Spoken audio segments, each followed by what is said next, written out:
Hi, Nina here. I just need to get my props.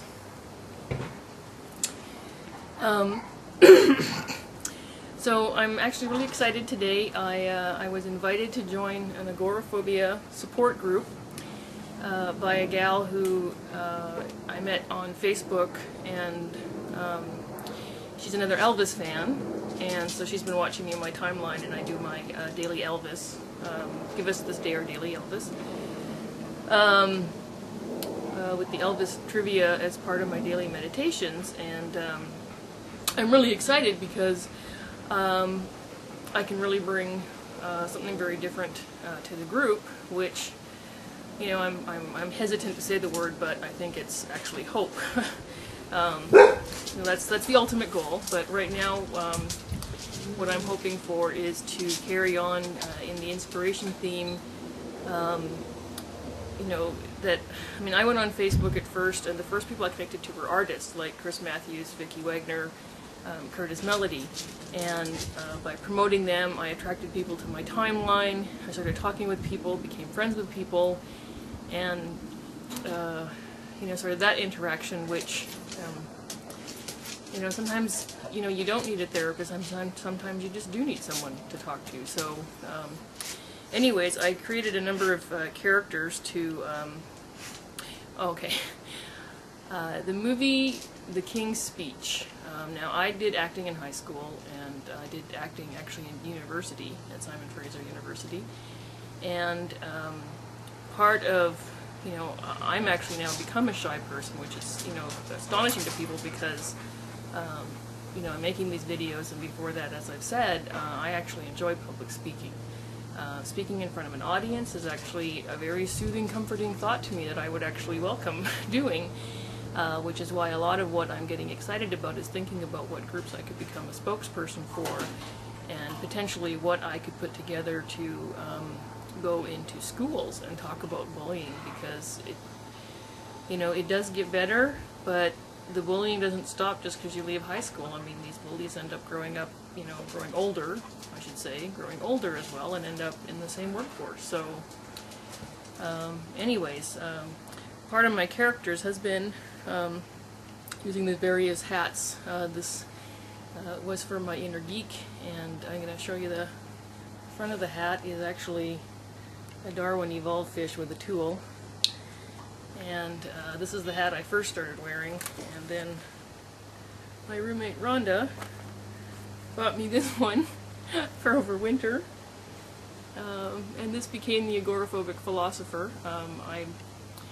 I like penguins, and normally I don't like to tell people what I like because then people end up buying you stuff, and soon you're inundated with knickknacks. And I know I like penguins. You know, it's I just keep getting in the mind of when Elvis recorded Teddy Bear, and suddenly he got swamped with all of these stuffed toys, and you know, it was, you know, he acted like a teenage girl a lot, but you know, he ended up donating most of those toys to local hospitals, and so, you know, that kindness and impulse ended up, you know, going out in a bigger wave and helping a lot of people, because then, you know, the hospitals got toys from Elvis to the kids. Anyways, so the newest hat that I'm wearing is the RCMP forage cap. Whoops. The buckles come loose. Oh! The strap's actually broken. I'll have to figure out how to get that fixed. Anyways, I'm sure that won't be a problem. The Integrity Fairy is something, a nickname that I have been called in a lot of different contexts by a lot of different people, and I am a little bit of a rules lawyer, you know, from my Dungeons and Dragons gaming, from actually having worked at a law firm, and, you know, 13 years working in government.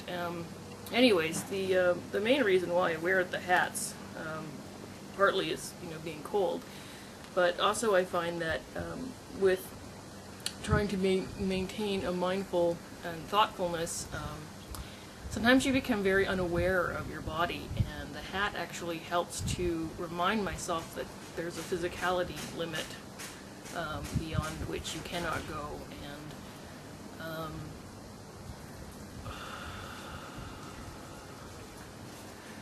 anyways, I'm not sure if I'm going to upload this part or not. And mostly I wanted to get some screenshots of me with the 3 hats so I could talk about them. And partly because I'm just riding on such an emotional upswing of joining the new Agoraphobia group, I have been trying to create, I've been trying to focus my thoughts to start generating a workshop structure to then plug these different modules in and see how many different workshops I can get off of the same root concept. And my confidence has been a little bit low, and so opening up this new way of talking and then just taking a moment to stop and take a breath, because this has always been a part of the process, is you get excited and you just start going, and then you just run out of steam, and then you start feeling bad. And really it's just because you haven't stopped to take a breath and think about, okay, you want to get from here to over there, and it's not 3 steps, it might be 27, it might be 11, it might be, you actually need to plot and think. So having the idea, getting enthusiastic, starting to generate is really fantastic. Then you got to go, okay, that's the dream, inspiration, hope, aspiration, forward plan. Now you need to apply the project management of SMART: specific, measurable, actionable, timely. I think that's all of them. It's part of the problem of having done as many workshops as I have is that each one creates a slightly tweaked different version of the jargon, and it's all the same concepts, and so it's sometimes I just hear too many voices in my head, and I hear the phrases that pay, and just trying to remember which one came from which one, and then sort out. And helicopters. Okay, so that's it for today.